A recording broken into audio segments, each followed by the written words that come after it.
할렐루야, 할렐루야. 주일 예배 오신 한 분 한 분을 주님의 이름으로 환영하고 축복합니다. 이 시간 함께 성령님의 임재를 소망하며 하나님께 찬양과 경배로 나아가도록 하겠습니다.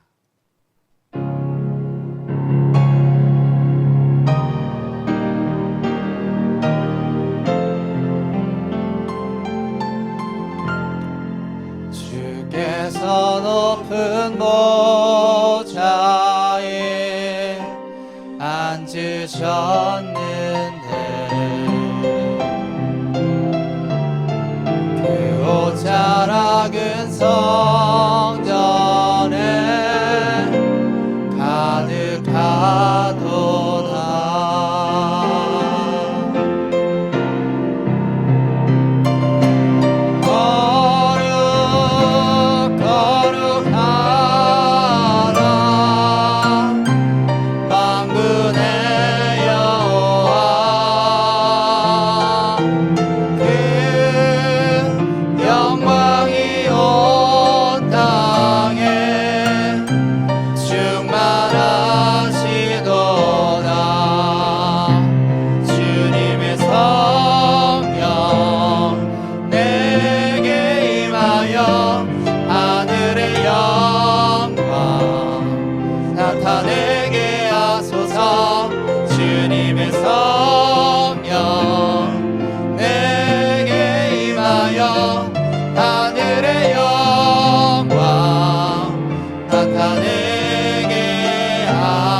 나타내게 하소서. 주님의 성령 내게 임하여 하늘의 영광 나타내게 하소서.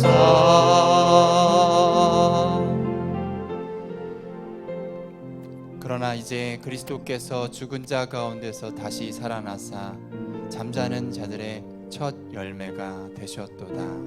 아멘. 오늘 이 부활절, 부활주일에 기쁨을 맞이할 수 있는 이유는 예수 그리스도께서 다 이루었다 하셨기 때문입니다. 그렇게 다 이루어내신 그 사역에 동참하는 주님의 자녀로 살게 하여 주시옵소서. 내 자신을 부인하고 자기 십자가를 지고 예수 그리스도를 따르는 삶으로 진정한 예배자 되게 하여 주시옵소서. 이 모든 기도 우리 주 예수 그리스도의 이름으로 간절히 기도드렸습니다. 아멘. 우리 주님께 감사와 영광의 박수 올려드리겠습니다. 이제 힘차게 주님을 찬양하며 나아가겠습니다.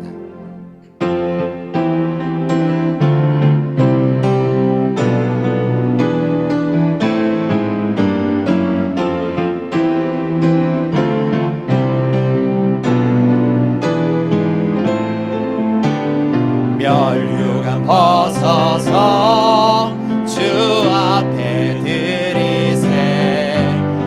천사 기쁜 노래가 온 땅에 퍼지네. 내 혼악 깨어서 주 찬송하여라. 온 백성 죄를 속하신 만왕의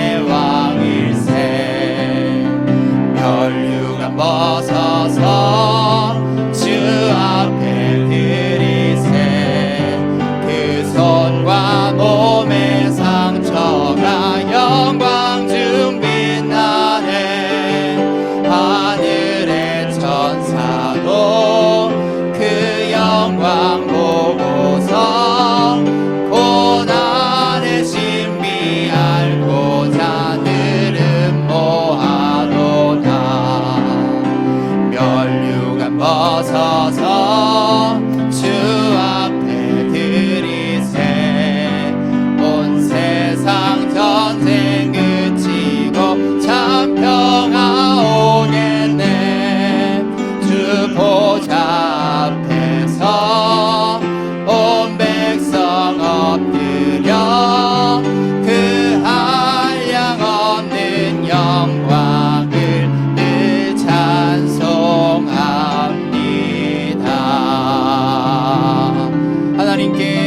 모든 영광의 박수 올려드립니다.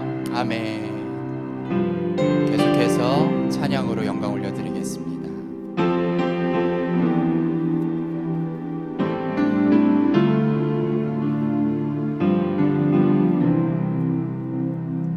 예수로 나의 구주 삼고 성령과 피로써 거듭나니 이 세상에서 내 영혼이 하늘의 영광 누리로다. 이것이 나의 간증이요 이것이 나의 찬송일세. 나 사는 동안 끊임없이 구주를 찬송하리로다.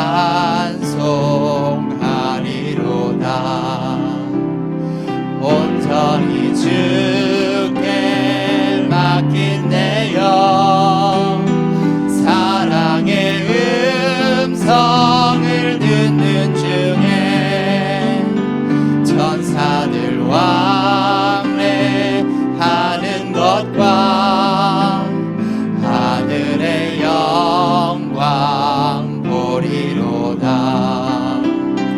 이것이 나의 간증이요 이것이 나의 찬송일세. 나 사는 동안 끊임없이 구주를 찬송하리로다. 주 안에 기쁨 누림으로 마음의 풍랑이 잔잔하니 세상과 나는 간 곳 없고 구속한 주만 보이도다. 이것이 나의 간증이요 이것이 나의 찬송일세. 나 사는 동안 끊임없이 구주를 찬송. 이것이 나의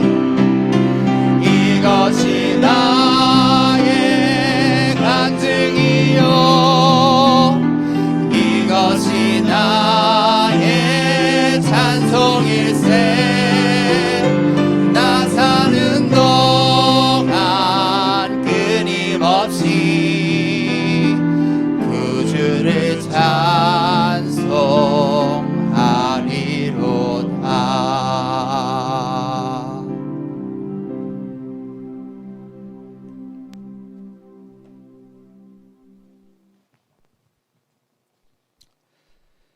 나는 부활이요 생명이니 나를 믿는 자는 죽어도 살겠고 무릇 살아서 나를 믿는 자는 영원히 죽지 아니하리니. 아멘.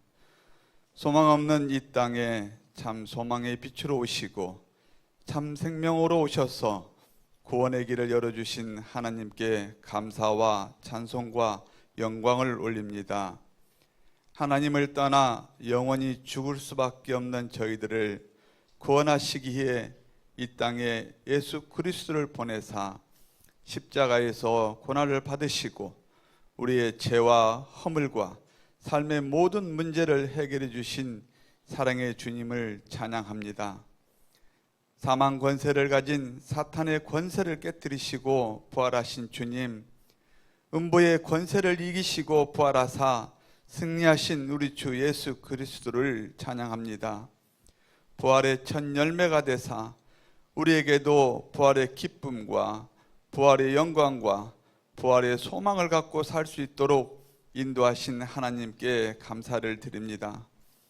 십자가에서 모든 문제를 해결하시고 예수 그리스도를 믿는 자들에게 생명과 영생을 주시는 하나님, 저희 모두가 부활하신 그리스도의 권세와 능력으로 세상을 이기며 살아갈 수 있도록 성령 충만함과 능력으로 함께하여 주옵소서. 이제부터는 하나님의 자녀된 신분을 누리게 하시며 우리의 삶 속에서 성령의 인도하심과 기도의 참된 응답 속에서 복음을 누리며 살게 하옵소서.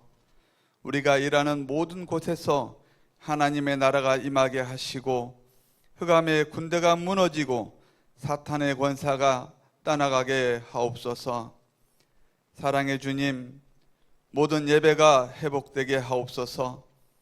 코로나19로 신음하고 있는 모든 나라와 민족과 백성들이 부활의 기쁨을 예배를 통하여 함께 누리기를 원합니다. 그러나 아직도 확산 중인 코로나19로 함께 모여 예배하지 못하고 흩어져 가정에서 일터에서 드려지는 예배 가운데에 그리스도의 부활의 기쁨과 성령 충만함으로 코로나19로부터 자유케 하시고 음부의 권세로부터 승리케 하옵소서. 주님, 이 또한 지나가기를 원합니다. 모든 것이 멈춰 있을 때 이 침묵의 시간에도 주님은 멈추지 않으시고 구원의 손길을 내미시며 모든 자들의 두려움으로부터 참 평안을 주시는 주님, 이러한 때 우리의 믿음을 더욱 견고하게 세우시고 강하고 담대함으로 환난을 이겨내고 모든 것이 그리스도 안에서 새롭게 변화되며 거듭나는 시간 되게 하옵소서. 구원의 주님, 조국 대한민국을 살펴주옵소서. 코로나19가 더 이상 확산되지 않고 모든 일상이 회복되고 온 국민이 한마음으로 극복할 수 있도록 치료와 방역, 백신 개발을 위해 헌신하는 의료진과 모든 관계자들이 끝까지 이겨낼 수 있는 힘과 지혜를 주옵소서. 4.15 총선을 통하여 국민이 신뢰할 수 있는 정직과 실력, 공의와 하나님을 두려워하는 지도자들이 선출되게 하시고 국민들이 바른 분별력을 가지고 적극적으로 투표에 임하게 하옵소서. 내분과 분열로 나아갈 길을 찾지 못하는 조국 대한민국을 하나님의 은혜와 사랑으로 서로 포용하고 화합하여 정치, 경제, 사회 모든 분야가 바로 서고 자유민주주의가 견고하게 세워지는 나라 되게 하옵소서.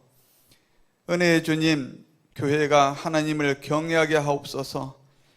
교회가 세상의 빛과 소금이 되게 하시고 땅끝까지 복음 전파와 하나님 앞에 부끄럼 없이 사명을 감당케 하시며 고아와 과부와 가난한 이들 돌보는 교회 되게 하옵소서. 모든 목회자가 영적인 순결함과 거룩함을 회복하여 하나님께서 명하신 기름 부음의 사역을 잘 감당케 하옵시고 모든 성도가 복음의 증인되게 하옵소서. 오늘도 말씀 선포하시는 목사님께 능력으로 함께 하시며 부활하사 지금도 성령으로 역사하시는 주님께서 성령 충만케 하사 선포되는 말씀으로 흑암의 권세와 악한 영들이 떠나가고 질병 가운데 있는 성도들이 치료되며 영적인 문제 앞에 있는 자들이 치유와 회복의 역사가 일어나게 하옵소서. 또한 가정들이 회복되고 자녀들이 하나님의 축복을 받아 지혜와 계시의 영을 주셔서 마음의 눈을 뜨게 해주시고 모든 신령한 지혜와 총명으로 하나님의 뜻을 알게 하옵소서. 죽음 권세를 이기시고 부활하사 성령으로 역사하시며 우리의 산 소망이 되신 우리 주 예수 그리스도의 이름으로 기도하옵나이다. 아멘.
할렐루야. 주일 예배에 오신 여러분 한 분 한 분을 환영하고 축복합니다. 이 시간 예배함을 통해서 주님이 주시는 기쁨과 은혜 가운데 온전히 들어가게 되기를 간절히 축원합니다. 우리 옆에 분과 이렇게 인사하기를 원합니다. 온 마음 다해 하나님만 사랑하십시오. 온 마음 다해 하나님만 사랑하십시오. 그 사랑과 은혜가 우리 가운데 충만케 되기를 간절히 축원합니다. 함께 축복하며 찬양합니다.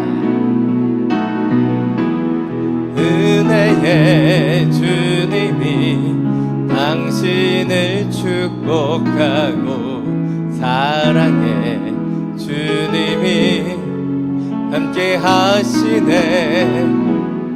은혜의 주님이 당신을 축복하고 사랑의 주님이 함께 하시네. 두 손을 가슴에 모으고 은혜의 주님이 내 삶을 축복하고 사랑의 주님이 함께 하시네. 은혜의 주님이 내 삶을 축복하고 사랑의 주님이 함께 하시네. 우리에게 은혜와 사랑을 주시는 주님께 감사와 영광의 박수 올려드립니다. 아멘. 아멘. 예, 몇 가지 교회 소식 전해드리겠습니다. 오늘은 주님께서 죽으시고 다시 사신 부활절입니다. 이날 주님이 주시는 부활의 영광과 기쁨이 우리 가운데 더욱더 충만케 되기를 간절히 축원합니다. 다음 주일인 4월 19일 주일 예배는 함께 모여서 드리기를 간절히 원합니다. 그러나 베트남 정부 발표에 따라서 여러 변수들이 있고 변화들이 있습니다. 저희가 여러 변화들을 카카오 채널을 통해서 광고 드리도록 하겠습니다. 광고를 보시고 다음 주 함께 모여서 예배 드릴 수 있으면 함께 모일 것이고요. 아니면 영상으로 계속해서 예배 드리도록 하겠습니다. 교회 카페도 4월 15일까지 정부 지침에 따라서 운영하지 않습니다. 그러나 이 부분도 정부 지침이 새롭게 주어지면 변화될 수 있습니다. 기억해 주시면 감사하겠습니다. 여러분의 요청으로 인해서 온라인으로 헌금할 수 있는 계좌를 안내해 드립니다. 일반 헌금과 또 선교 헌금, 그리고 소득세 연말정산을 받으실 수 있는 한국 계좌도 안내해 드립니다. 또 보시고 이것을 통해서 또 하나님이 주시는 마음으로 예배하며 더 주님이 주시는 은혜의 자리로 나아가게 되기를 원합니다. 특별히 양해를 구하는 것은 베트남에서는 법인 통장을 사용할 수 없기 때문에 개인 계좌를 사용할 수밖에 없습니다. 그래서 헌금하실 때 이 부분이 불편하지 않게 되기를 원합니다. 오늘 우리에게 주신 말씀 함께 나누기를 원합니다. 부활주 우리에게 주신 하나님의 말씀은 누가복음 24장 25절부터 35절까지의 말씀입니다. 오늘 하나님께서 우리에게 주신 말씀 누가복음 24장 25절부터 35절까지의 말씀입니다. 제가 가진 성경 신약 111페이지입니다. 이 말씀을 저와 여러분이 각자의 성경을 통해 교독으로 함께 봉독하겠습니다. 예수께서 그들에게 말씀하셨습니다. 어리석고 예언자들이 말한 모든 것을 마음에 더디게 맺는 사람들이여. 그리스도께서 마땅히 이런 고난을 겪고서 자기 영광에 들어가야 할 것이 아니냐. 그리고 예수께서는 모세와 모든 예언자들로부터 시작해 성경 전체에서 자기에 관해 언급된 것을 그들에게 자세히 설명해 주셨습니다. 그들이 가려던 엠마오 마을에 다다르자 예수께서는 더 가시려고 했습니다. 그러자 그들이 예수를 한사코 말렸습니다. 저녁이 다 됐으니 여기서 우리와 함께 계시지요. 날이 다 저물었습니다. 그래서 예수께서 그들과 함께 묵으려고 집에 들어가셨습니다. 예수께서 그들과 함께 상에 기대어 앉아 빵을 들고 감사기도를 드린 후 떼어 그들에게 나눠주셨습니다. 그제야 그들의 눈이 열려 예수를 알아보았습니다. 그러나 곧 예수께서 그들의 눈앞에서 사라지셨습니다. 그들이 서로 물었습니다. 길에서 그분이 우리에게 말씀하시고 성경을 풀어주실 때 우리 마음이 뜨거워지지 않았느냐? 그들이 즉시 일어나 예루살렘으로 돌아갔습니다. 가서 보니 거기에는 11제자가 다른 사람들과 함께 모여 있었습니다. 이들이 말했습니다. 주께서 참으로 살아나셨고 시몬에게 나타나셨다. 35절 함께 읽겠습니다. 그러자 그 두 사람도 길에서 있었던 일과 예수께서 빵을 떼어 주실 때 그들이 그분을 알아본 일을 이야기해 주었습니다. 아멘. 이 시간 옆에 있는 분과 이렇게 인사하기 원합니다. 예수께서 부활하셨습니다. 예, 다시 한번 인사하겠습니다. 부활의 기쁨이 충만하십시오. 부활의 기쁨이 충만하십시오. 이 부활절 하나님께서 주신 이 시간을 통해 하나님 주시는 부활의 기쁨이 우리 가운데 충만케 되기를 간절히 축원합니다. 함께 모일 수는 없지만 이렇게 흩어져 예배하는 이 예배를 통해서도 주님께서 우리와 함께 하시며 부활의 기쁨이 우리 가운데 더하게 하실 줄 믿습니다. 오늘 부활절과는 좀 어울리지 않지만 제가 중학교 시절에 있었던 한 사건을 나누면서 오늘 설교를 시작하기를 원합니다. 오래된 일입니다. 30년이 더 된 일입니다. 근데 제가 그 기억이 나는 것은 제가 그때의 상처를 아직도 몸에 가지고 있기 때문이죠. 점심시간에 친구들과 같이 학교 뒷마당에서 얼음땡을 하고 놀고 있었습니다. 술래가 잡기 전에 얼음하면 얼게 되는 것이고요. 그 전에 술래가 그 사람을 터치하게 되면 다시 술래가 바뀌게 되는 것이죠. 그때 당시에 제가 이제 술래였기 때문에 여러 친구들을 쫓아다니고 있었습니다. 근데 한 친구가 이제 그 코너에 몰려서 이제 이 친구를 잡아야 되는 거였어요. 근데 이 친구를 잡기 위해서 제가 막 달려갔는데 그 친구가 정면으로 빠른 속도로 달려와서 저를 밀어 덮쳤습니다. 저는 그 길을 막고 있었는데. 그리고 그때 뒤로 넘어지면서 콘크리트에 쓸려서 제 오른쪽 팔뚝에는 여전히 그 흔적과 상처들이 남아져 있습니다. 근데 물론 여러분 잘 아시겠지만 저는 굉장히 선한 사람입니다. 그래서 제가 그런 일로 인해서 그렇게 화내거나 어려우지는 않습니다. 왜냐하면 누구나 그럴 수 있기 때문이죠. 놀다가 친구들 사이에서 충분히 다칠 수 있는 일이기 때문입니다. 그런데 바로 그때 있었던 그 사건을 통해서 저는 제가 중학교 시절 처음이자 마지막인 싸움을 하게 되었습니다. 제 팔뚝에서는 피가 흐르는데 그 친구가 저에게 화를 내는 거예요. 자기가 뛰어가는데 왜 자기 길을 막았냐는 거예요. 그때의 억울함이 30년이 지난 지금도 기억이 납니다. 왜일까요? 저는 술래였기 때문이에요. 저는 술래였기 때문에 제 역할을 하기 위해서 그 친구를 막고 그 친구를 터치하기를 원했던 거죠. 근데 술래인 저한테 자기를 막아섰냐고, 왜 자기를 막아섰냐고 다그치는 것이에요. 그래서 그날 제가 중학교 시절에 처음인 싸움이 있었습니다. 제가 왜 이런 이야기를 하게 된 것일까요? 그때의 억울함이, 상처가 여전히 남아있기 때문일까요? 조금 남아있는 것 같습니다. 근데 그 친구의 이름도 얼굴도 전혀 기억나지 않아요. 근데 오늘 말씀을 묵상하고 준비하면서 그때의 사건이 문득 떠올랐습니다. 왜일까요? 바로 자기 중심성 속에서 살아가다 보면 자기가 어떤 역할인지도 잊어버릴 수 있다고 생각되었기 때문이죠.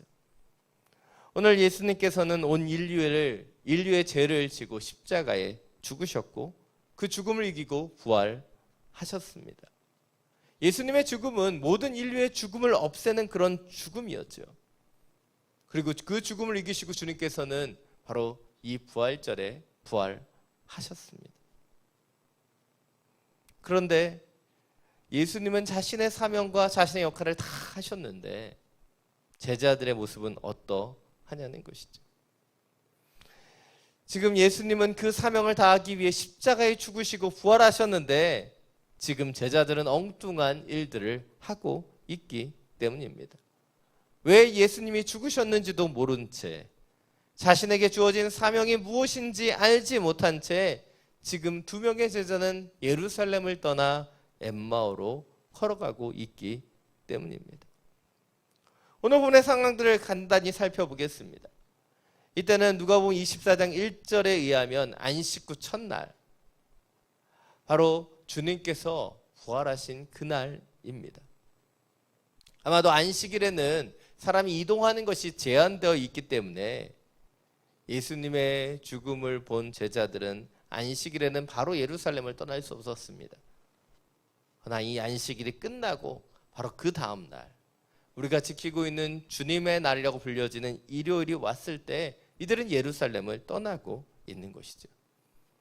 그렇다면 오늘 본문은 어디에서 일어난 사건입니까? 바로 엠마오라고 하는 곳으로 나아가는 그 길 가운데 있었던 일입니다. 엠마오라는 단어는 히브리어로 따뜻한 샘이라는 뜻을 갖고 있죠. 예루살렘에서 10km 정도 떨어져 있는 작은 마을이라고 알려져 있습니다. 그렇다면 왜 두 명의 제자는 그곳으로 가고 있었을까요? 그 정확한 이유는 오늘 본문 가운데 나타나지 않습니다.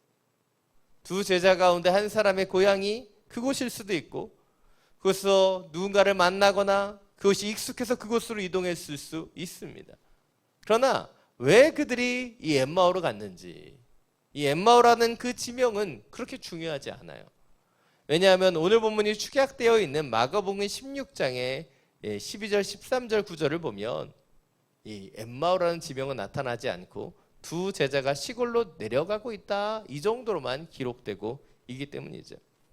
그렇게 중요한 것은 엠마오라고 하는 지명이 아니라 지금 제자들이 예수 그리스도의 죽음을 뒤로하고 예루살렘이라는 그 사명의 자리를 뒤로하고 자신의 세계 가운데로 나아가고 있었다라고 하는 이 사실입니다. 그렇다면 이 사건이 누구에게 일어났는가 하는 거예요.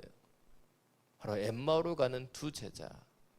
그 중에 한 사람의 이름은 전해지고 있는데 글로바라고 하는 초대교회에 잘 알려져 있는 한 제자 이름과, 그리고 추측하는 것은, 신학자들이 추측하는 것은 바로 글로바의 아내가 아니었을까 추측하는 또 한 사람의 제자가 지금 그 길로 돌아가고 있는 것이죠. 그렇다면 이 이야기를 통해서 우리가 바라봐야 하는 것은 무엇일까요? 바로 예수 그리스도의 죽음 이후에 제자들의 모습이 어떠했는지를 잘 보여주고 있다는 거예요. 제자들은 낙심했고 쓰러졌으며 부활에 대해서는 그들은 전혀 생각하지 못했던 것으로 보여집니다. 그들이 무엇을 해야 되는지 그들은 알지 못했고 그들은 방황하고 있었다는 것이죠. 그런데 여러분, 성경을 잘 읽어보시면 예수님께서 십자가에 달리시기 전에 제자들에게 3번이나 그분의 순환, 그분의 십자가와 부활에 대해서 예고하셨다는 거예요. 그 내용이 잘 드러난 두 번째 순환 예고, 마태복음 17장 22절부터 23절 말씀입니다. 자막을 통해서 함께 읽겠습니다. 그들이 갈릴리에 모여 있을 때 예수께서 그들에게 말씀하셨습니다. 인자가 사람들의 손에 넘겨질 것이다. 그리고 그들이 인자를 죽일 것이다. 그러나 인자는 3일 만에 살아날 것이다. 그러자 제자들은 큰 슬픔에 잠겼습니다. 세 번째 순환 예고가 나타나는 마태복음 20장 17절부터 19절에도 동일하게 이야기하고 있어요. 자막을 통해서 함께 읽겠습니다.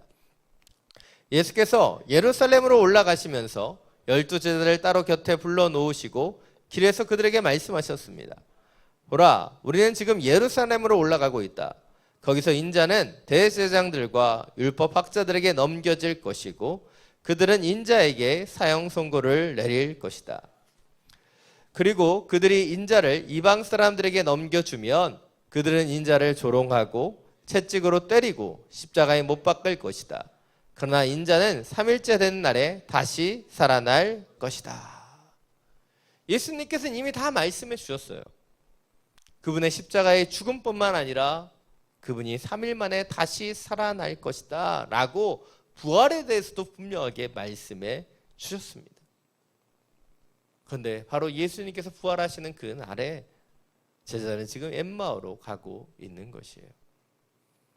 주님께서 그들에게 맡겨주신 사명을, 그들의 역할을 뒤로 한 채 그들에게 익숙한 엠마오라고 하는 곳으로 가고 있는 것입니다. 그러나 엠마오에는 주님의 사명도 없고 주님도 계시지 않습니다. 그래서 주님께서는 이 엠마오로 가는 두 제자에게 나타나신 거예요. 오늘 본문은 굉장히 잘 알려져 있는 본문입니다. 그러나 본문 가운데 몇 가지의 사건들은 우리가 다 이해할 수 없는 그런 말씀들이 숨겨져 있습니다. 그 가운데 첫 번째는 제자들이 예수님을 알아보지 못했다는 것이죠. 오늘 본문에는 다 드러나지 않지만 오늘 본문의 서론 부분에 해당되는 오늘 본문의 앞부분을 보면 두 제자는 예수님을 보았지만 알아보지 못합니다. 오늘 본문 앞부분에 나타나는 누가복음 24장 16절은 눈이 가리워져 예수를 알아보지 못했다라고 말합니다. 그러나 오늘 본문의 축소판인 마가복음 16장 12절에서는 예수님이 전과 달라진 모습으로 그들 가운데 나타나셨기 때문에 예수님을 알아보지 못했다라고 표현하고 있습니다. 예수님이 변장하셨는지 아니면 다른 모습으로 나타나셨는지 얼굴이 좀 달라 보였는지 정확히 알 수 없습니다. 그러나 그들은 예수님을 보지 못했다는 거예요. 왜일까요? 주님께서 전혀 알아보지 못한 모습으로 그들에게 나타나셨을 수도 있겠지만 우리가 추측해 볼 수 있는 것은 바로 두 제자들은 그들 가운데 예수님이 올 수 있다라는 생각들을 하지 않았기 때문은 아닐까 생각해 볼 수 있다는 것이죠. 그들은 분명한 확신 가운데 있었습니다. 예수 그리스도는 죽었고 그분은 우리 가운데 올 수 없다는 그 확신. 그 확신 속에 차서 그들은 바로 주님을 보지 못하고 있는 것입니다. 알아보지 못하고 있는 것이에요. 시간 관계상 오늘 보면 서론에 해당하는 부분들을 다 살펴보지는 못합니다. 그러나 오늘 본문의 내용들을 살펴보면 그들은 예수님이 어떤 분인지를 너무나 잘 알고 있어요. 두 제자를 만나신 예수님께서 예루살렘에서 있었던 일들을 설명해 달라고 하자 제자들은 나사렛 예수에 관한 일들을 소생하게 설명해 주고 있어요. 하나님과 모든 백성들 앞에서 행동과 말씀에 능력 있는 예언자셨다. 그러나 그분이 대제사장들과 지도자들의 그 음모에 빠져서 사형을 받고 십자가에 못 박히셨다. 그러나 그들은 예수님께서 이스라엘을 구속해 주실 분이라고 믿었고 바랬다. 바로 두 제자의 입술에서 지금 그 길에서 만난 예수님과 나눴던 대화 가운데 나타나는 그 고백들입니다. 그뿐이 아니죠. 21절부터 24절까지 함께 읽지는 않겠지만 이 부분들을 여러분의 성경책으로 보십시오. 두 제자들은 이미 마리아와 여인들이 예수님의 무덤에 갔다가 천사를 만난 이야기도 들었고 베드로와 요한이 무덤에 갔더니 예수님의 시신이 사라지고 빈 무덤만 있었다는 그 소식도 그들은 이미 들은 상태였어요. 다시 말해서 그들은 알았고 들었고 모든 것을 다 경험했습니다. 그러나 그들은 여전히 엠마오로 가고 있는 거예요. 오늘 본문에 나타나는 이 두 명의 제자, 이들의 모습은 어떠합니까? 겉으로 드러난 모든 사건들을 너무나 소생하고 명백하게 알고 있어요. 그러나 영적인 눈은 너무나 무지했다는 것이죠. 한번 생각해 보십시오. 이 두 제자들은 예수님이 순환을 예고하시는 말씀도 들었을 거예요. 또한 요한복음에 나타나는 부활을 예표하는 대표적인 사건이 무엇입니까? 바로 베다니에 사는 예수님의 친한 친구인 나사로를 살리신 것도 그들은 보았을지도 모릅니다.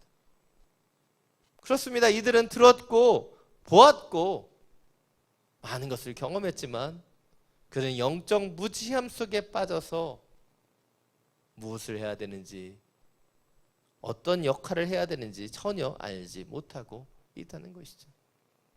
이런 두 제자들에게 예수님이 찾아와셔서 말씀하고 계십니다. 오늘 보면 25절부터 27절 말씀입니다. 우리 다시 한번 함께 읽겠습니다. 예수께서 그들에게 말씀하셨습니다. 어리석고 예언자들이 말한 모든 것을 마음에 더디게 믿는 사람들이요. 그리스도께서 마땅히 이런 고난을 겪고서 자기 영광에 들어가야 할 것이 아니냐. 그리고 예수께서는 모세와 모든 예언자들로부터 시작해 성경 전체에서 자기에 관해 언급된 것을 그들에게 자세히 설명해 주셨습니다. 오늘 예수님은 두 사람의 이야기를 듣고 그들에게 말씀하십니다. 마음에 더디게 믿는 사람들이요. 마음에 더디게 믿는 사람들이요. 바로 두 제자의 영적인 상태를 이야기하고 계시는 거예요.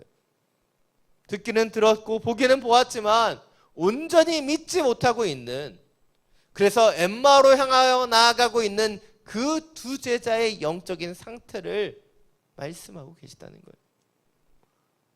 그러나 오늘 말씀 가운데 가장 큰 은혜는 무엇입니까? 영적으로 무지했고 깨닫지 못하며 마음에 더디 믿고 있는 이 두 제자들 위하여 주님께서는 엠마오로 가는 그 두 사람들 앞에 나타나셨다는 거예요. 그들을 나무라거나 그들을 치시거나 그들을 버리거나 그들을 내어버려 두시지 않고 그들을 찾아오셔서 그들이 다시 한번 하나님의 사명을 회복하기를 원하셨고 바로 그들을 다시 가르치기 시작하셨다는 것이죠. 오늘 보면 27절 말씀을 보십시오. 모세와 모든 예언자들부터 시작해 예수님에 관한 모든 것을 자세히 설명해 주셨다. 자세하게 설명해 주셨습니다. 왜입니까? 이들이 더디 믿기는 하지만 믿음 없는 자가 되지 말고 믿는 자가 되기를 원하셨기 때문이에요. 이것이 오늘 첫 번째 포인트입니다. 우리는 육의 눈으로 보여지는 것만 보는 인생이 아닌 영적인 눈을 뜨고 하나님이신 영적인 사명을 볼 수 있어야 한다는 것이죠. 지금 코로나19로 인해 우리는 한 번도 경험해 보지 못한 많은 것들을 경험하고 있습니다. 오늘은 부활절인데 믿음의 성도들이 함께 이 자리에 모이지 못합니다. 믿음이 부족한 성도님들이 1년에 크게 3번 교회 나오시는데요. 그 중에 하루 아닙니까? 부활절, 성탄절, 그리고 새해 송구영신 예배, 이 딱 3번 나오시는데 그 3번 중에 하루인 이 하루에도 믿음의 성도들이 모이지 못하고 있습니다. 또한 성탄절이면 늘 우리 가운데 울려 퍼지던 부활절 칸타타도 없습니다. 지금 예배당은 굉장히 썰렁하고요. 이 영상을 찍는 것도 굉장히 어렵습니다. 그렇죠. 보여지는 것은 아무것도 없어요. 코로나19가 언제 해결될지, 어떻게 종식될지 우리는 알지 못합니다. 그러나 이 모든 연약함 속에서 우리는 부활하신 주님을 바라봐야 하고 그분이 이 상황 가운데서 우리에게 주신 영적인 사명을 깨달을 수 있어야 한다는 것이죠. 지난 성금요일에 이재훈 담임 목사님께서 롱리즈 목사님의 유명한 설교 그분이 나의 왕입니다 라고 하는 한 부분을 인용하셨죠. 아마 듣지 못한 분도 계시기 때문에 저는 더 짧게 잠깐 인용하도록 하겠습니다. 금요일입니다. 희망은 사라지고 죽음이 이겼습니다. 죄가 정복하고 사탄은 웃고 있습니다. 금요일입니다. 예수님은 묻히고 한 군이 보철을 서고 그리고 돌이 무덤을 막습니다.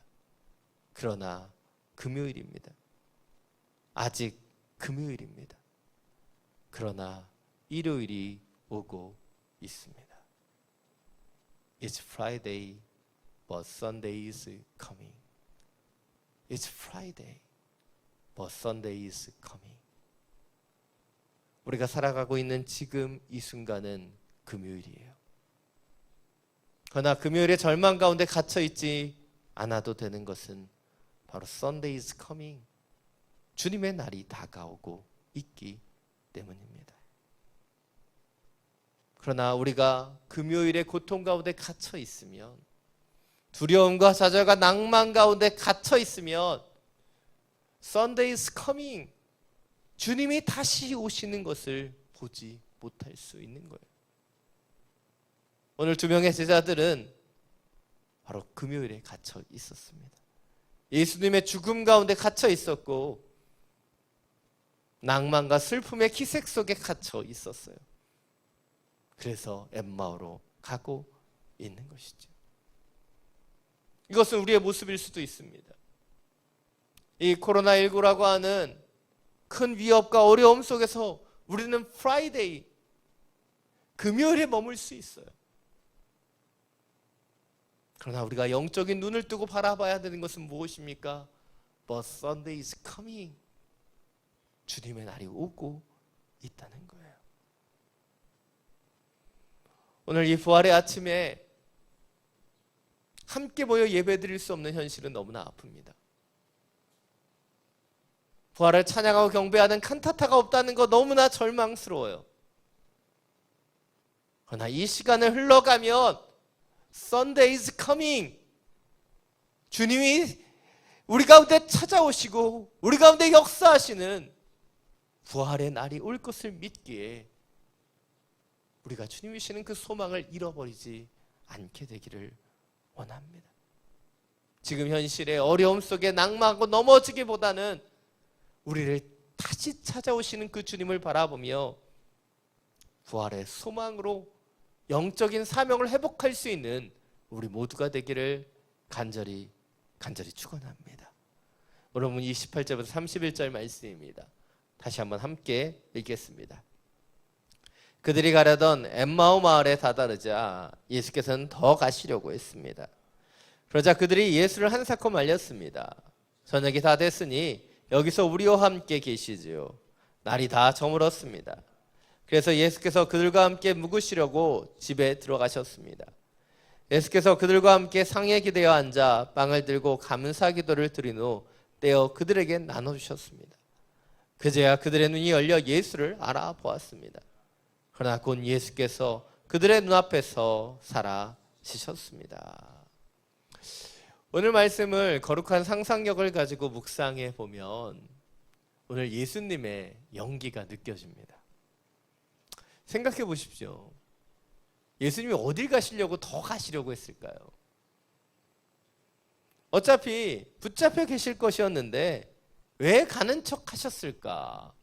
저는 궁금해졌습니다. 영상을 통해서도 여러분의 얼굴을 볼 수 있어요. 여러분 전혀 안 궁금한 표정을 짓고 계십니다. 그러나 저는 이 장면, 이 예수님이 왜 그렇게 하셨는가에 대해서 우리는 주목해 볼 필요가 있다는 거예요. 예수님은 더 가시려고 연기하시면서 어찌 보면 제자들이 붙잡아 주기를 원하셨던 겁니다. 제가 왜 이렇게 확신할 수 있을까요? 그 이유는 너무나 단순합니다. 바로 예수님이 두 제자에게 찾아오신 그 목적을 아직 이루지 못하셨기 때문이에요. 아직 제자들은 예수님이 누구인지 알지 못하고 그 엠마오 가운데 나아갔기 때문이죠. 그러게 주님은 두 제자들과 더 남아서 하실 일이 있으셨어요. 그래서 더 지나가실 수가 없는 겁니다. 왜 주님이 두 제자에게 오셨어요? 그 제자의 마음을 돌이키기를 원하셨기 때문이에요. 그렇다면 여기서 우리는 한 가지를 더 생각해 볼 필요가 있습니다. 왜 예수님은 자연스럽게 그냥 그렇게 그들과 함께 유숙하실 수도 있었고 굳이 가실 마음도 없으시면서 왜 가시려고 연기까지 하셨던 것일까요? 그것은 제자들이 나서서 주님을 붙잡기를 원하셨기 때문입니다. 더 정확히 말하면 주님이 원하셔서가 아니라 제자들이 원해서 그 일들이 일어나기를 원하셨던 거예요. 이전에 예수님은 참 많은 것을 제자들에게 가르쳐 주셨습니다. 그들이 깨닫지 못하고 알지 못해도 어떻게 보면 많은 것들을 가르치셨고 비유로 설명하셨습니다. 그런데 오늘 주님은 이제는 제자들이 주님을 붙잡아 주기를 원하십니다. 이전엔 안 그러시더니 예수님이 부활하시더니 좀 청승맞아진 것 같아요. 날 좀 붙잡아 달라. 내가 너희와 더 함께 있기를 원하는데 그들이 그것을 결정하도록 지금 주님께서는 머뭇거리고 계시는 거예요. 가야 되는데 라고 말씀하시면서 제자들이 주님을 잡아주기를 원하셨기 때문입니다. 왜일까요? 이제는 예수님께서 제자들을 떠먹여 주시는 시간이 아닌 제자들이 스스로 그 은혜의 말씀을 붙잡고 성장해야 되는 때가 왔기 때문이에요. 그래서 오늘 예수님은 자신의 입술로 자신이 누구신지 말씀하시지 않습니다. 가끔씩 예수님의 모습을 보면서 막 속이 터질 때가 있어요. 저 같으면 일단 머리를 그냥 한 대 탁 치고 야 어떻게 나를 못 알아보냐 라고 얘기했을 것 같은데, 주님은 그들에게 자신이 누군지를 끝까지 말씀하시지 않습니다. 그러나 말씀하시진 않지만 그들과 함께 이야기를 나누시고, 또 오늘 보면 30절을 보면 빵을 떼고 감사기도를 드리고 제자들에게 나눠주시죠. 그리고 바로 그때 사랑하는 제자들은 주님께서 그들에게 떡을 떼우셨던 그 사랑의 모습을 기억하게 됩니다. 비록 예수님은 제자들에게 그의 겉모습을 감추셨지만 말씀을 떠오르게 하셨고 사랑으로 함께 했던 그 기억들을 떠오르게 하셨어요. 그리고 그 기억이 그들의 어두웠던 눈을 밝게 하며 예수 그리스도를 보게 한다는 것이죠. 이것이 오늘 두 번째 포인트입니다. 우리는 무조건적이고 의존적인 신앙에서 벗어나서 예수님의 말씀과 가르침에 대한 기억을 통해 자발적인 신앙으로 성장해야 한다는 거예요. 주님은 참 많은 것을 제자들에게 가르쳐 주셨습니다. 제자들이 이해할 수도 없고 다 깨달을 수 없는 것까지도 비유로 가르쳐 주셨어요. 근데 지금은 이제는 제자들이 그것을 붙잡고 알아가야 되는 때가 된 거예요. 주님이 먹여주시는 것이 아니라 그들이 먹을 수 있는 스스로의 힘으로 그 주님을 붙잡을 수 있는 때가 되었다는 것이죠. 예수님의 부활사건 이후에 나타나는 제자들의 모습 가운데 나타나는 공통점들이 있어요. 바로 자신이 직접적으로 예수님을 만나기 전까지는 그 누구도 주님의 부활을 믿지 못했다는 거예요. 오늘 엠마오로 나아가는 두 제자의 모습도 그렇습니다. 두 제자는 어떠합니까? 마리아가 천사를 만난 이야기도 들었습니다. 베드로, 요한이 빈무덤으로 보았다라고 하는 그 소식도 들었어요. 그러나 그들은 믿지 못하는 거예요. 그래서 엠마오로 가는 것이죠. 마가복음 16장 13절을 보면 이 엠마오에서 예수님을 다시 만난 두 제자는 예루살렘으로 돌아가서 다른 제자들에게 이 사실을 알립니다. 근데 13절을 보면 이렇게 얘기하고 있어요. 그러나 이들은 예수님의 부활을 믿지 않습니다. 믿지 못하는 거예요. 이것이 보여주는 것이 무엇입니까? 타인 중심의 믿음과 신앙의 한계라는 거예요. 아무리 그 믿음이 크고 놀라운 것이라고 할지라도 그 믿음이 나의 것이 아니라면 분명한 한계를 가졌다는 거예요. 저는 감사하게도 어린 시절부터 크리스찬 가정에서 성장했습니다. 부모님이 신앙이 좋으셨기 때문에 아버님은 장로님이 되셨고 그 장로로서 교회를 잘 섬기셨어요. 그것이 참 부담스러웠습니다. 때때로는 저를 제 자신으로 보지 않고 장로님 아들로 바라보는 교회의 시선이 어려웠고, 때때로는 부모님이 장로님이시라는 그 이유 때문에 교회 학교를 섬겨야 됐고, 주일 성수도 더 열심히 교회에서는 더 허울을 갖고 살아갔기 때문이에요. 물론 그 부모님의 신앙 때문에 저는 더 성장할 수 있는 기회를 가졌는지도 모릅니다. 외식적으로 외형적으로 교회를 빠지지 않았고 청년부 활동과 교사를 섬길 수밖에 없는 환경이긴 했습니다. 그러나 딱 거기까지였어요.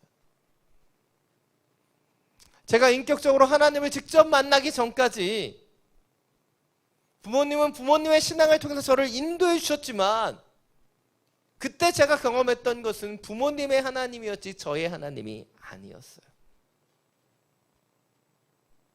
그리고 사랑하는 부모님의 신앙이었지만 그것은 저에게 맞지 않는 옷이었고 때때로는 부담이었으며 어려움이었습니다.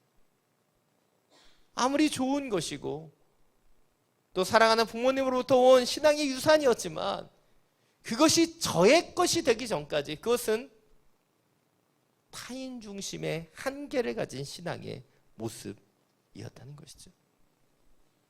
그러나 제가 기도하고 믿음을 갖게 되어 하나님을 만나게 되었을 때 저는 그때부터 저의 믿음이 온전히 꼽히기 시작했다고 생각합니다.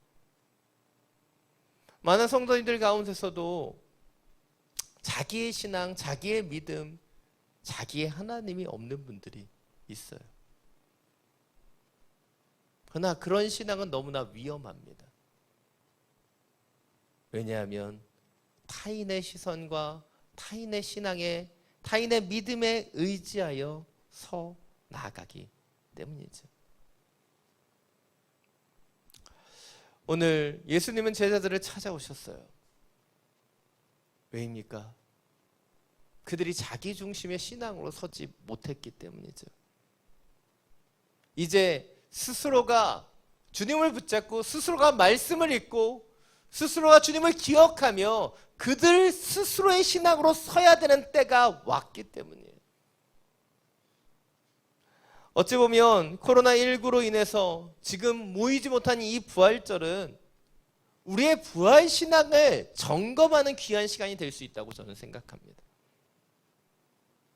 자, 여러분, 그동안 여러분의 인생 가운데 이 부활절이 주었던 감격과 기쁨은 무엇이었어요? 그것이 진정으로 예수님을 만나는, 예수님이 주셨던 그 기쁨의 감격이었습니까? 아니면 교회에서 흘러나오는 부활절 칸타타로 인한 기쁨이었습니까? 성도들이 나누는 달걀을 까먹는 기쁨이었습니까? 그러나 지금 흩어져 예배드리는 우리 가운데 이 부활절에 흩어져 있다는 그 이유만으로 부활의 기쁨이 없다면 이 부활 신앙이 나의 것이 되지 못한 것일 수 있는 거예요. 흩어져 예배하는 이 순간에도 함께 예배하는 성도가 없고 부활을 찬양하는 칸타타가 없어도 두 제자들과 같이 우리의 영적인 눈이 띄어지면 우리는 부활을 찬양하고 기뻐할 수 있어야 되는 것이죠. 그러나 나의 신앙, 나의 믿음으로 이 부활을 맞이하지 못한다면, 그 부활의 감각과 기쁨 가운데 들어가지 못한다면 우리는 어찌 보면 타인에게 의존적인 신앙 가운데 서 있을 수 있었다는 것을 기억해야 합니다. 특별히 한국교회 성도들을 참 많이 의존적이다라고 이야기합니다. 왜입니까? 교회만 오면 된다고 생각하기 때문이죠. 예배만 드리면 된다고 생각하기 때문이죠. 기도만 받으면 된다고 생각하는 성도들이 많기 때문이에요. 여러분, 제가 많이 받는 기도 부탁 가운데 하나가 기도에 대한 부탁이에요. 목사님, 기도 많이 해주십시오. 근데 여러분 아시겠지만 제가 생각보다 바쁩니다. 때때로는 저보다 기도를 더 많이 하실 수 있는 한가한 분들이 많이 있어요. 근데 그런 분들도 저를 보면 목사님 기도 많이 해주세요, 그렇게 말씀합니다. 얼마나 난처한지 몰라요. 사실 이게 마음속으로는 몇 번 얘기했죠. 직접 하셔야죠. 그래서 제가 이렇게 얘기하면 제가 기도 안 할 것 같고 기도 안 해드리는 것 같아서 차마 말씀드리지 못했습니다. 근데 영상 설교니까 이걸 대놓고 얘기할 수 있어서 너무 행복합니다. 여러분, 기도를 돕는 자의 기도도 필요하지만 자기 스스로도 기도해야 돼요. 예전에 한 성도님이 자기는 기도 못하니까 보는 사람마다 자기를 위해 기도해달라고 부탁하는 그런 분을 본 적이 있어요. 너무 좋은 태도입니다. 아직 연약하기 때문에, 기도를 받아야 될 때이기 때문에. 그러나 기도를 부탁하는 그분도 연약하고 부족하지만 스스로 기도하는 것을 시작해야 돼요. 처음에는 기도하는 것이 미숙할 수 있어요. 그러나 기도의 부탁을 드리고 자기도 기도하기로 결정했을 때 그때 자기의 기도가 생기는 것이고 자기의 믿음이 생기는 것이고 자기의 신앙으로 설 수 있게 되는 것이죠. 코로나19 사태는 우리를 더욱 자발적인 신앙으로 인도하고 있습니다. 교회만 오면 예배만 드리면 목사님의 신방을 받고 축복 기도를 받으면 되는 그런 신앙이 아닌, 이제 스스로가 말씀을 붙잡고 스스로가 기도하고 스스로가 그 예배의 자리에서 주님이 주시는 그 은총과 은혜를 의지하며 서야 되는 때가 되었기 때문이에요. 지금 이때는 우리의 처소를 주님의 예배처로 바꿔야 되고 우리의 가정을 주님의 교회로 바꿔야 되는 때입니다. 바로 나를 만나 주시는 주님을 향한 그 온전한 자기 믿음과 신앙으로 서야 되는 것이죠. 특별히 각 가정에서 드려지는 이 부활절 이 예배를 통해 저는 가정 가운데 부활의 기쁨과 소망이 넘쳐나기를 간절히 원합니다. 칸타타가 없을지라도, 함께 예배드리는 믿음의 성도가 없을지라도 이 예배 가운데 함께 하시는 주님이 우리 가운데 계시기에, 부활의 주님이 우리 가운데 찾아오셨기에 그 부활의 감격과 기쁨으로 예배할 수 있게 되기를 간절히 축원합니다. 오늘 본문 32절부터 35절입니다. 마지막으로 함께 읽겠습니다. 그들이 서로 물었습니다. 길에서 그분이 우리에게 말씀하시고 성경을 풀어주실 때 우리의 마음이 뜨거워지지 않았느냐. 그들이 즉시 일어나 예루살렘으로 돌아갔습니다. 가서 보니 거기에는 11 제자가 다른 사람들과 함께 모여 있었습니다. 이들이 말했습니다. 주께서 참으로 살아나셨고 시몬에게 나타나셨다. 그러자 그 두 사람도 길에서 있었던 일과 예수께서 빵을 떼어주실 때 그들이 그분을 알아본 일을 이야기해 주었습니다. 오늘 예수님은 갑작스럽게 사라지시죠. 그러나 예수님은 사라지셨지만 두 제자의 마음속에 무엇이 남겨졌습니까? 바로 주님께서 말씀을 풀어주셨을 때 느꼈던 그 뜨거움, 그 열정, 그 사명이 회복되었어요. 예수님의 십자가 죽음 이후에 슬픈 기색으로 엠마오로 내려가던 두 제자, 그들은 그 뜨거운 마음을 회복했습니다. 주님이신 그 사명을 회복했어요. 그리고 어떻게 합니까? 즉시 일어나 예루살렘으로 돌아갔다. 성경은 기록하고 있습니다. 두 제자는 이제 막 엠마오에 왔습니다. 무엇을 위해 엠마오로 왔는지, 거기서 무엇을 하려고 했는지 그들은 더 이상 기억하지 않아요. 마음이 뜨거워져 성령의 뜻대로 그들이 해야 되는 영적인 사명을 감당하기 위해 예루살렘으로 갔어요. 가서 그리고 무엇을 하고 있습니까?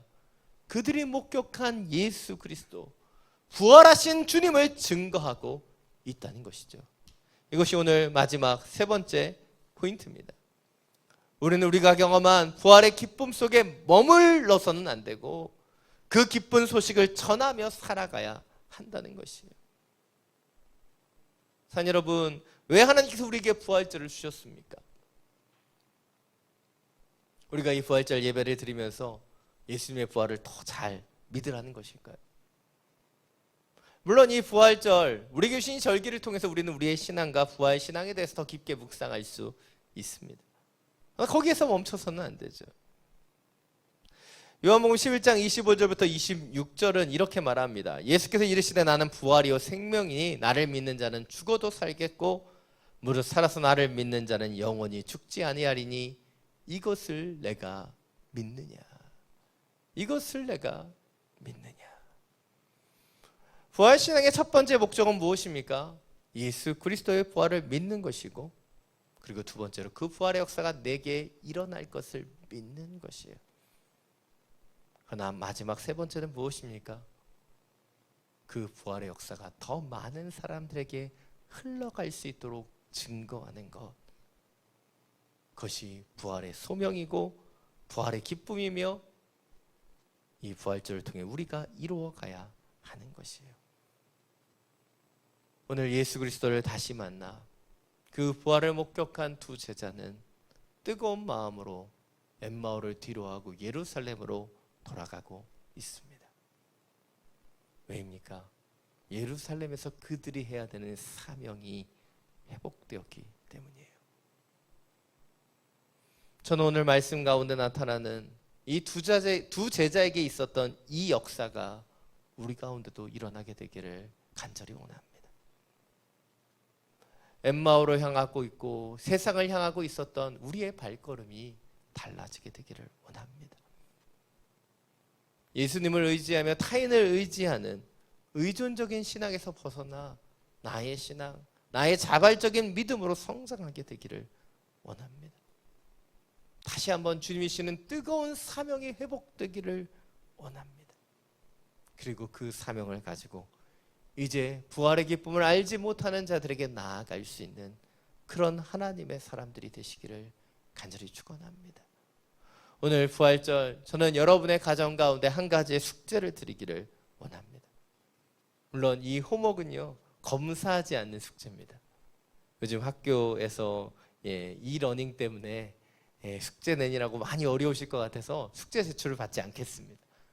그러나 오늘 이 부활절 여러분의 가정에서 부활의 기쁨이 흘러넘쳐 다른 곳으로 가게 되기를 원합니다.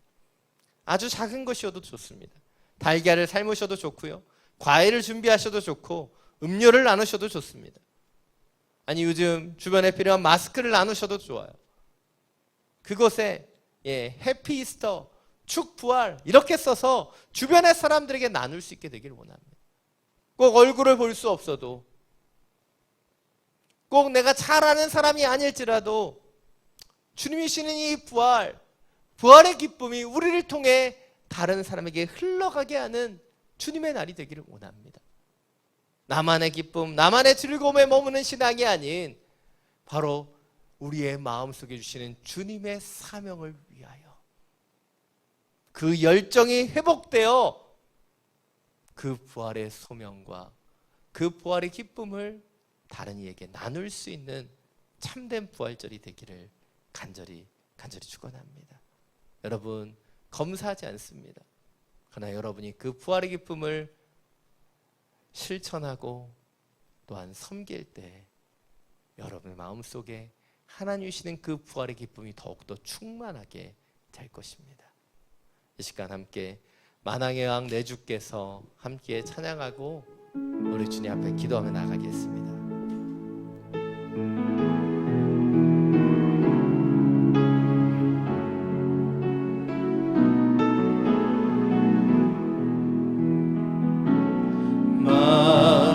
만왕의 왕 내 주께서 왜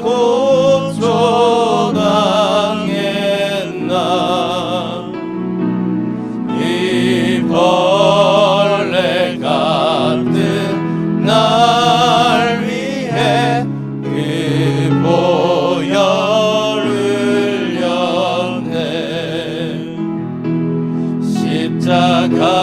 십자가 내가 처음 볼 때에 나의 맘의 큰 고통 사라져 오늘 믿고서 내 눈 밝았네. 참 내 기쁨 영원하도다. 주 십자가 못 박힘은 속죄함 아닌가. 그 긍휼함과 그 은혜 말할 수 없도다.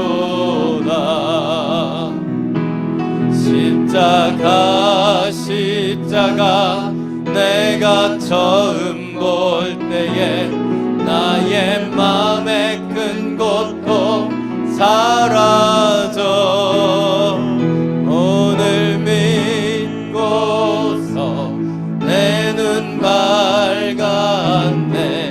참 내 기쁨 영원하도다.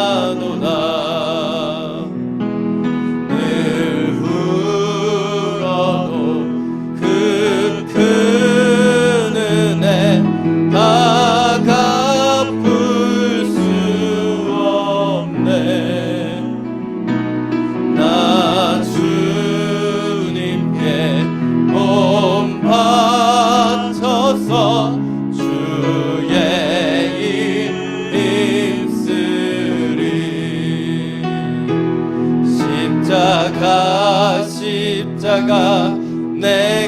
처음 볼 때에 나의 마음의 큰 고통 사라져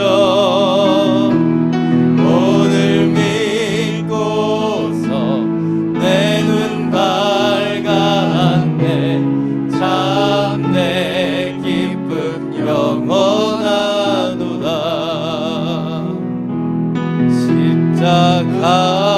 십자가 내가 처음 볼 때에 나의 마음의 큰 고통 사라져 오늘 믿고서 내 눈 밝았네 참 내 기쁨 영원하도다.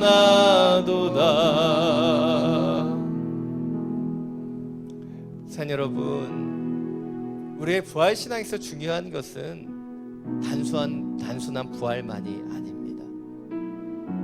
바로 예수 그리스도의 십자가, 그 고초와 고난을 이겨낸 부활이라는 것을 우리가 아는 것에 있다는 것이죠. 주님은 십자가를 지셨습니다. 그리고 그 십자가의 죽음으로 우리의 영원한 죽음이 죽게 하셨죠. 그리고 거기서 멈추시지 않고 우리를 위해 부활하셨습니다. 그래서 우리에게 새로운 생명, 그리스도로 살아갈 수 있는, 주님의 사명을 가지고 살아갈 수 있는 주님의 사람이 되게 하셨습니다. 그리고 그렇게 십자가와 부활을 통해 우리를 살리시고 구원하신 예수님께서 지금도 우리 가운데 함께하고 계시다는 것입니다. 이 시간 오늘 우리 주신 말씀을 기억하며 오늘 부른 이 찬송을 기억하며 주님 앞에 기도하기를 원합니다.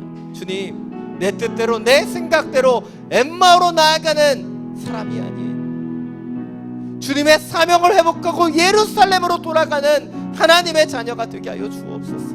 처음 만났던 구원의 감격, 부활의 소망이 우리 가운데 온전히 회복되게 하여 주옵소서. 가슴이 뜨거운 그 주님을 향한 불같은 열정이 회복되게 하여 주옵소서. 그래서 아직 부활의 기쁨을 경험하지 못한 자들, 하나님을 알지 못하는 자들에게 복음을 흘러보내는 하나님의 사명을 감당하는 하나님의 자녀로 살게 하여 주시옵소서. 주님의 이름을 한번 부르고 함께 기도하며 나아갑니다. 주여,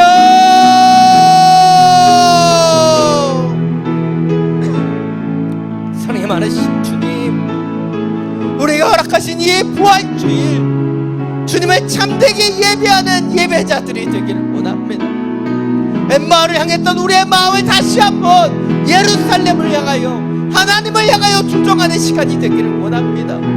다른 사람을 의지하며 다른 사람의 신앙과 믿음을 의지했었던 그 신앙의 모습을 다시 한번 나의 것으로, 나의 믿음으로, 나의 신앙으로 되돌리는 그런 시간이 되기를 원합니다. 주님, 나를 만나주셨고 나와 함께 하셨던 엠마오로 가는 두 제자와 같이 잘못된 세상의 길을 가던 우리를 구원해 주셨던 그 십자가의 사랑, 그 부활의 감격이 회복되기를 원합니다. 두 제자가 주님 불이 일어난 뜨거운 그 가슴을 회복하여 예루살렘으로 돌아갔던 것처럼 주님 이 부활절 우리를 만나주시고 우리와 함께 하시는 주님을 향한 열정과 믿음과 사명이 다시 한번 일어나게 되기를 원합니다. 성령님, 성령이 우리를 만나주셨던 그 감격, 우리 가운데 주셨던 부활의 감격과 기쁨이 회복되기를 원합니다.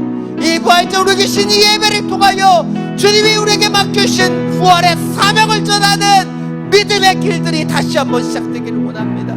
주춤하고 멈춰 있었고 코로나19의 여러 상황과 환경 때문에 두려움과 연약 가운데 막혀 있었던 그 길, 그 복음의 길이 열리기를 원합니다.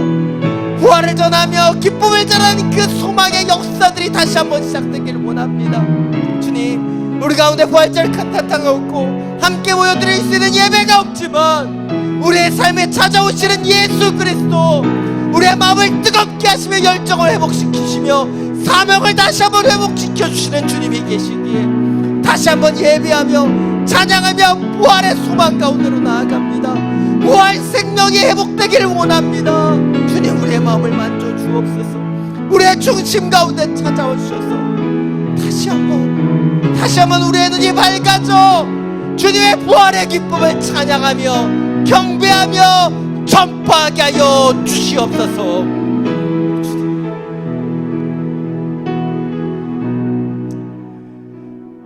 사랑이 많으신 주님, 사랑이 많으신 주님, 엠마오로 가는 두 제자를 내어버려 두시지 않고 그들을 찾아오셔서 그들과 함께 걸으시고 그들과 함께 유숙하시며 그들과 함께 먹으시며 그들의 영혼을 회복시켜 주셨듯이 이 시간 코로나19로 세상을 보고 두려움과 염려 가운데 들어가는 우리 가운데 찾아와 주십시오. 함께 예배할 수 없고 함께 찬양할 수 없지만 우리의 삶에 찾아오시는 예수 그리스도, 우리의 삶을 만져주시는 예수 그리스도 당신이 계시기에 이 부활절, 부활의 소망과 감격과 기쁨이 회복되기를 원합니다. 주님, 당신의 날로 인도하여 주옵소서. It's Friday, but Sunday is coming. 주님이 오고 계심을 믿기에 지금 우리 가운데 다가오는 고난과 고초를 능히 이겨내고 주님이 시는 그 사명대로 서기를 원합니다. 주님의 말씀대로 서기를 원합니다. 이 코로나19로 벌어지고 있는 모든 상황들이 너무나 고통스럽고 아프지만 이 시간이 나의 신앙으로 세워지며 다시 한번 주님의 사명을 회복하는 하나님의 시간이 되게 하여 주옵소서. 부활절 우리 계신 이 예배를 통하여 각자의 가정이 주님의 예배의 처소로, 주님의 교회로 변화되기를 원합니다. 오직 우리의 눈을 밝게 하여 주셔서 주님을 보게 하여 주시고 주님을 따르게 하여 주시며 주님의 사명을 가지고 그 부활의 기쁨을 전파하는 이 하루가 되게 하여 주시옵소서. 우리 주 예수 그리스도의 이름으로 기도드립니다. 아멘. 모두 자리에서 일어나서 봉헌 찬양 드리며 나가겠습니다.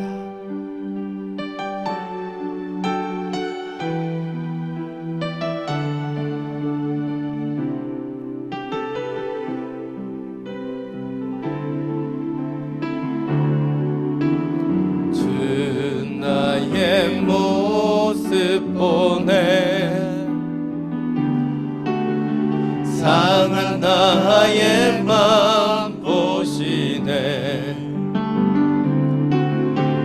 주 나의 눈물 안에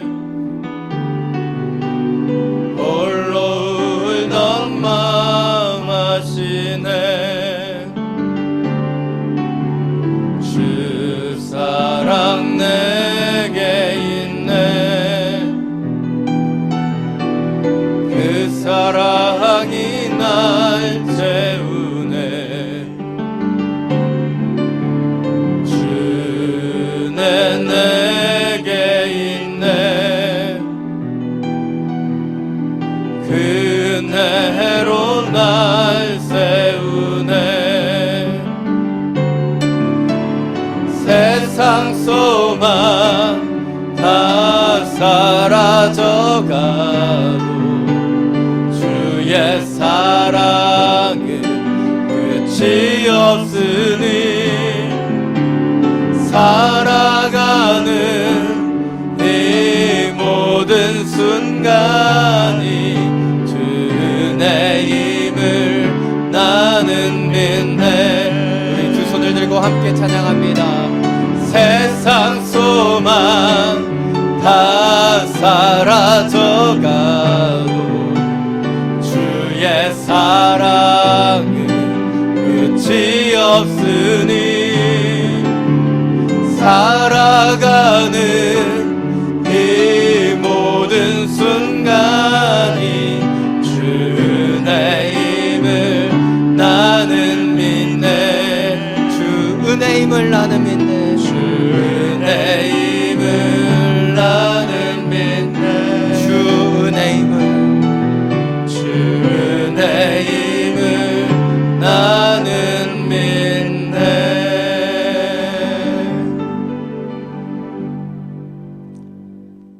사랑이 많으신 주님, 우리 가운데 부활 소망으로 예배하는 이 부활절을 허락해 주셔서 감사합니다. 이 부활절 코로나19로 얼룩져져 있는 세상과 염려와 걱정의 날이 되지 않게 하여 주시고 부활하신 주님을 기뻐하며 찬양하며 경배하며 주님이 주시는 그 사명을 회복하며 두 제자들과 같이 뜨거운 심령을 회복하는 당신의 날이 되게 하여 주옵소서. 세상 소망 아니라 하늘 소망으로 살기를 원합니다. 찾아오셔서 기름 부으시고 다시 한번 불일 듯 일어난 성령의 뜨거움으로 그 사명을 감당하며 살아가게 하여 주시옵소서. 주신 예배와 말씀에 감사함으로 이 예물을 올려드립니다.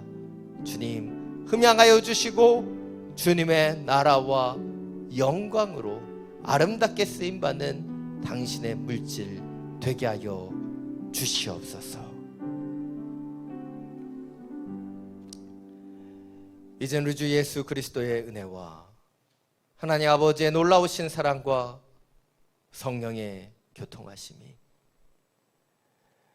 엠마오로 나아가는 제자들과 같이 코로나19로 인해 세상을 바라보며 두려움 가운데 있지만 다시 한번 예배함을 통해 주님을 바라보며 불일단 열정을 회복하며 사명의 길을 걸어가기를 결단하며 기도하는 사랑하는 믿음의 성도들 머리 위에 지금도 열방 가운데 주님의 사명을 가지고 복음을 전하시는 선교사님과 그 모든 사역위에 우리가 기도하며 살아가는 이 베트남 땅과 우리가 살아가는 우리의 조국 대한민국 위에 코로나로 고통받고 있는 전 세계 열방 각 나라와 각 영혼들 머리 위에 지금부터 영원토록 항상 함께하여 주시기를 간절히 축원하옵나이다.